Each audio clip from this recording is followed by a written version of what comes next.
So we were gonna say, this is a care video about monsters. Monstera Deliciosa, specifically. We love Monstera. We do love Monsteras. I think everyone loves Monsteras. If you don't love Monstera, just go away. Like, what's wrong with Why are you you? watching? Anyways, hello, welcome. This is Johanna, and I'm Michaela. Hi. And we're going to talk about Monsteras and their care. Specifically, their care in our environment, which we are Zone 6A. It's not anywhere like Florida or Arizona, where it's warm and hot and humid, and, year-round. No, we're a dungeon. Mostly. Yeah, so that's why a lot of people will read information online and they'll follow that information, but you don't know where that information is being written from. So this could be a person in Arizona or Florida. People in Florida have to water their Monsteras like every day. If we water our Monsteras every day, they'd be dead in a week. So don't water them every day. We're gonna get into it more later, but this is our disclaimer for saying this video is specifically for Buffalo, New York, and similar areas for Monstera Deliciosa. So here at the store, we always like to have 3 different sizes, or even more, sometimes more, different sizes of Monstera, because not everyone has room for a monster like these guys. These are big, but if you want a showstopper, this is where you come for one. But we always have at least 3 to 4 different sizes. So this is our small size right here. And then we have like a little bit more of a bigger size, but a little bit thicker and I call fuller. those babies teenagers. Yes. And I call them Great Dane puppies. Because, they start cute and then they get big. And then we don't have the like the second to biggest size up here because we only have so much room. Yeah. And then these are our extra large showstoppers back here. And then another thing I really wanted to talk about really quickly is a lot of things that you read on the internet stresses about how much you need a moss pole for your Monstera. And guys, I'm here to tell you that stop stressing. You really don't, for the most part. So with Monstera Deliciosa, there's several different forms. We are still to this day discovering how many different forms of Monstera Deliciosa that there are. But for basic, store variety Monstera Deliciosa, there's 2. There's small form and large form. Small form used to be known as Borsingiana, but that is no longer an accepted term. So it's small form and large form. Technically, Monstera Deliciosa, small form, and Monstera Deliciosa, large form. So we're just gonna say small form and large form.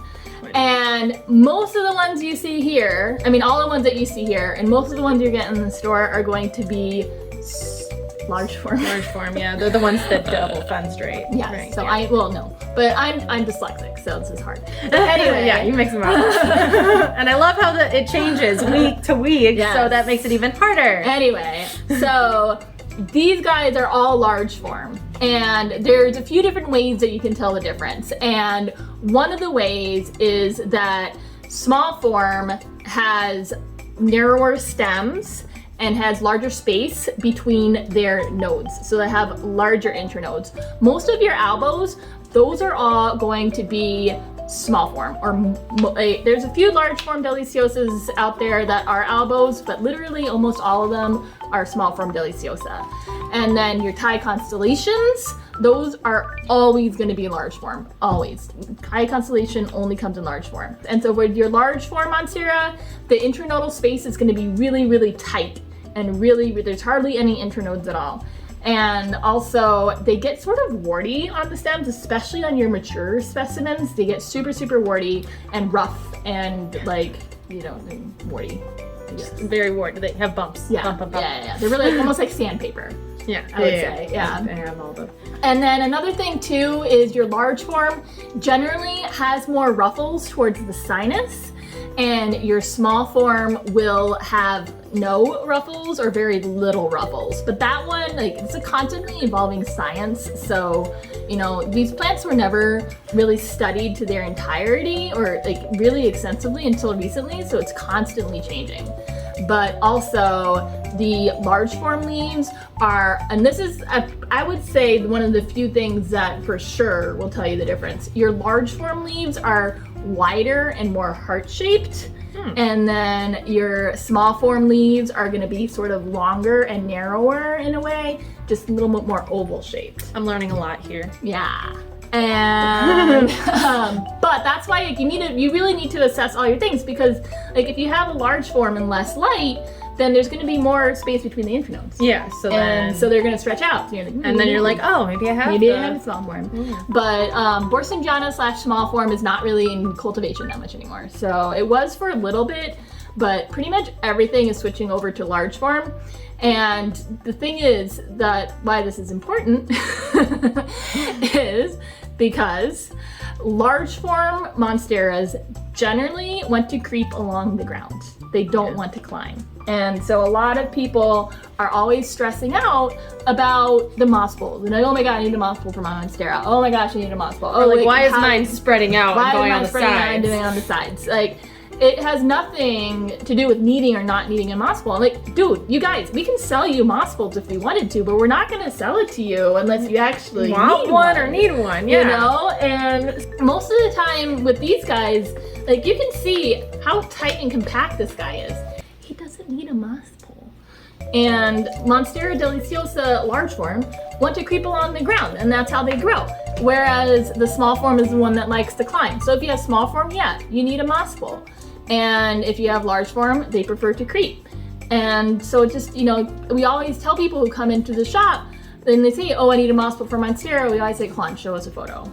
You know, like let's see. Like, what kind is it? Know, like why do you, like, some people just want moss poles to like kind of condense it. Yeah, you and know? that's fine. That's, you know, that's your fine. own If style. that's your look, and that's what you want to do. Totally, and you want it to be nice and tight and just like a nice bush. But you don't need a moss pole. Like it's not for it's for whatever you want to look like. Look that you're going. That's all about aesthetic. But like, it's not about the plant's needs. No.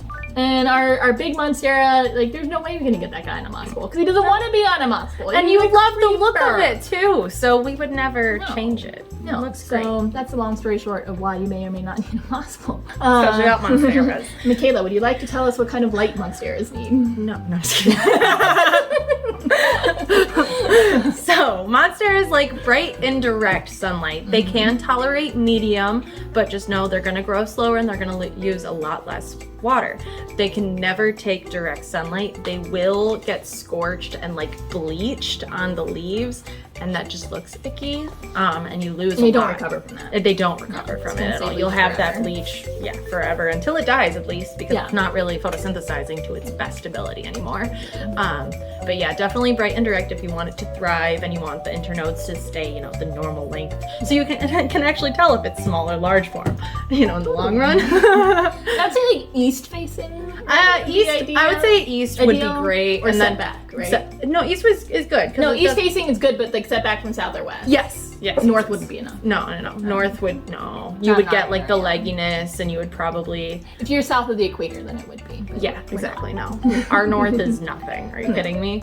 And then for watering your Monstera, and this is true for pretty much all plants, the smaller pot that you have your plant in, the more often that you're going to water it. So this is why we don't like watering schedules here. There's no such thing as a watering schedule.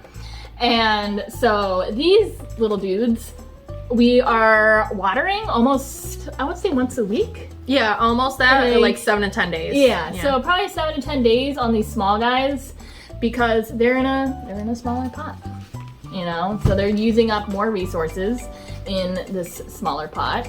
And then these large guys, we got them like 3 or 4 weeks ago, and we haven't watered them yet. Nope, we're not going to. No.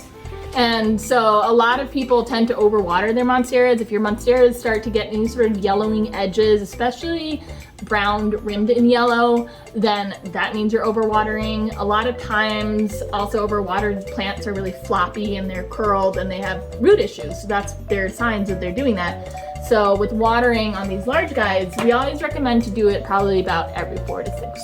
So for soil for your Monstera Deliciosa, you don't want anything that holds on to water too much. So like peat, you want a very nice, coarse, well-draining mix. They like cocoa coir, charcoal mix, orchid bark, perlite, you know, all of that good stuff. And I would definitely put some worm castings in your soil so that you have some natural and organic fertilizer that it can just take up as it wants. And if you tend to be an overwater, then you want a chunkier mix. Yeah. And if you tend to be an underwater, you can go with a less chunky mix. Exactly. That's what's so great about mixing your own soil. Exactly. You can make it perfect for you. Oh. But you need like the most like absorption for your soil. Yes, I do, because I never water. But and then the other thing we want to talk about really quick is pots. And we have a whole series on repotting, which we highly recommend going to watch, because it seems like, I feel like most a lot of people think that they need to repot their monsteras more every than year. any other plant every year. And like right after you buy it, it's like, not stop true. it. No. And so with Monstera Deliciosas, especially, where's the duty dude? This duty? Yeah, that duty dude. So especially if you want them to fenestrate, and this is a young Monstera, and he's already starting to get some splits in his leaves. I have found, and I should preface that this is not proven by science, but I spoke with people at the Airway Society that I'm friends with, and they think that this is true. And so if you read online, a lot of them say, first of all, I should say, nobody knows why these guys fenestrate.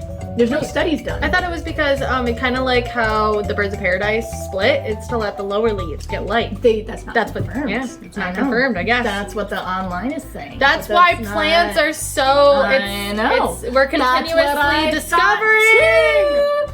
But that's not true. So nobody knows why they fenestrate. So a few of the different theories are that one. Yep. So they allow light to the lower leaves. The other theory is for like a windbreak and stuff That like makes sense. Which So it makes can go sense, through, so it doesn't rip. Even though they um, rip anyway. Yeah, so no one knows why, which is kind of cool. So, in order to get, a lot of people say, oh my gosh, how do I get my leaves to fenestrate? How do I, fenestrating, FYI, this is something that I didn't learn until about a couple years ago. Splitting does not mean fenestrating.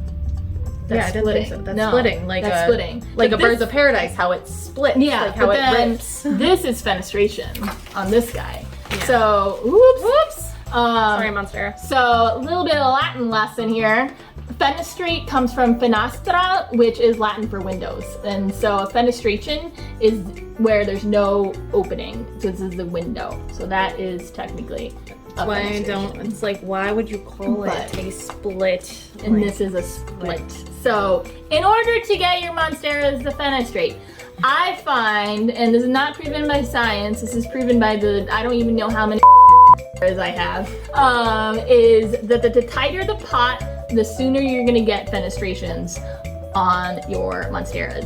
And my theory, and which I've spoken to other people about it too, is that they fenestrate and they get splits sooner because it tricks them to being mature. It makes sense to me, because if we moved this into a bigger pot, he wouldn't. Yeah, and I've seen that happen a lot, where a lot of people will post on the forums or something and say, I had this Monstera starting to fenestrate, and then I moved it into a larger pot, and then now all the leaves are like, you know, like this. Little hearts. And that's because it's, you know, it's like, shit, I have all this room, and I'm not mature anymore. I mean, I don't know what they're saying, but anyway. Who knows? So you want to keep your Monsteras in a tighter pot. The larger pot you have, it's gonna rot out, it's gonna stay wet, and it's not gonna fenestrate. So to get your little fenestrations, make sure you keep them in a tighter pot. And make sure you don't overwater or that it doesn't stay too moist too long, because Exactly, they like to dry out. They really need do. to dry out. They really do. Honestly, you do not need to repot your Monsteras every year. You don't need to repot them every 2 years. You really hardly ever need to repot them at all.